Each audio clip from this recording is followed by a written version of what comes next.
Hello everyone, welcome. My name is Phoenix and this is the Consumer's Guide to Filmmaking. About Dry Grasses, 2024, Nuri Bilge Ceylan. This film follows a teacher by the name of Samet. Teaching in a small village near the city of Anatolia, Samet's goal is to get transferred to Istanbul. However, his goal is impeded by not only an allegation of inappropriate behavior leveled by a student, but by a woman named Nurey, who he and his roommate Kanan have become smitten by. Samet must now navigate the murky waters of his current situation and find a way forward. I got to experience some Turkish slowcore kino that did not disappoint. This film definitely lived up to the hype. This is my first joint by director Nuri Bilge Ceylan, and I definitely think this guy has some really strong chops. Visually, this director's style is the definition of understated. A lot of scenes are blocked around these super wide scenery shots. The camera does move with what is going on the screen, but most of the time the shot is super flat and static and still. This really affects how conversations are presented, as in this film, it is about half and half. Half of the time, the conversations are these one-shot, one-angle affairs. The characters are blocked a certain way, and the camera just hangs on that. The other half is normally shot conversations, but the editing is super tight in those. It only ever cuts if it needs to show a character that isn't in the frame. As well, the film is super quiet to boot. There is barely any music in this film. Occasionally, there is a score that pops up, and it is this very light piano music with patches of droning strings to add some texture.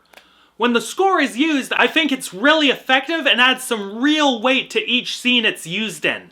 Scarcity of music is nothing to be afraid of, guys, which is why a lot of these scenes are left to breathe in the atmosphere of their environment. That quiet village in Turkey both looks and sounds incredibly scenic and authentic. One would think that all of this sounds like boring, pretentious nonsense, but the writing in this film is what really brings it all together. The reason this director can hang on a single shot conversation is because the dialogue in this film is so fucking good.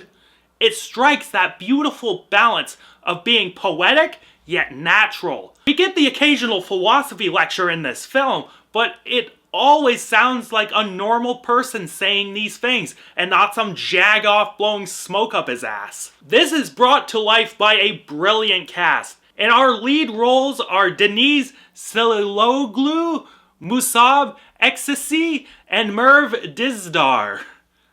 I'm not trying again with any of those. What I loved about the performances, especially from these three, is that the heightened emotions were so subtle and realistic. When people got angry, it never turned into melodrama, and the raised voices felt like the ones I've heard in those sorts of situations. But good dialogue, good acting has to accompany interesting characters, and this film has many interesting characters. However, the one we focus on is Samet. Samet, to put it bluntly, is kind of a cunt. All he cares about is getting out of his shitty situation and satisfying his own needs. He's very whiny and miserable, but like in all good movies, you kind of see where he's coming from. Like, I would be mad too if my job was nearly taken from me because some kid decided to lie. I would be grumpy too if my roommate ganked my girl. But like, Samet really went about all of this the wrong way. Samet turned into just the biggest asshole teacher ever. He ganked his girl back, even though it broke his roommate's heart, and the girl just didn't like him anymore after that. Even in the end, when he got his transfer finally, he's still miserable. Beyond that, there's a ton of stuff to think about with this film. It's kind of weirdly implied Samet might be a diddler, but that's a rewatch thing. He's not, let's be clear, but rewatching it might, allow me to better articulate my thoughts on that. There's also a bunch of cultural stuff and Turkish history stuff that I don't really know about, but at least the history and culture stuff played into those themes of wanting to change your situation and not wallowing in misery. Better articulating how the history and the character study tie into each other is also a bit of a rewatch thing. Overall, I really dug this film in the end. It's a slow one, and for those not accustomed to this style of film, you might get bored quick.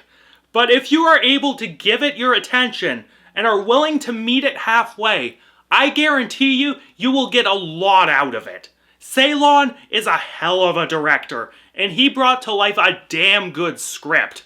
I look forward to checking out more of his films in the future and revisiting this one.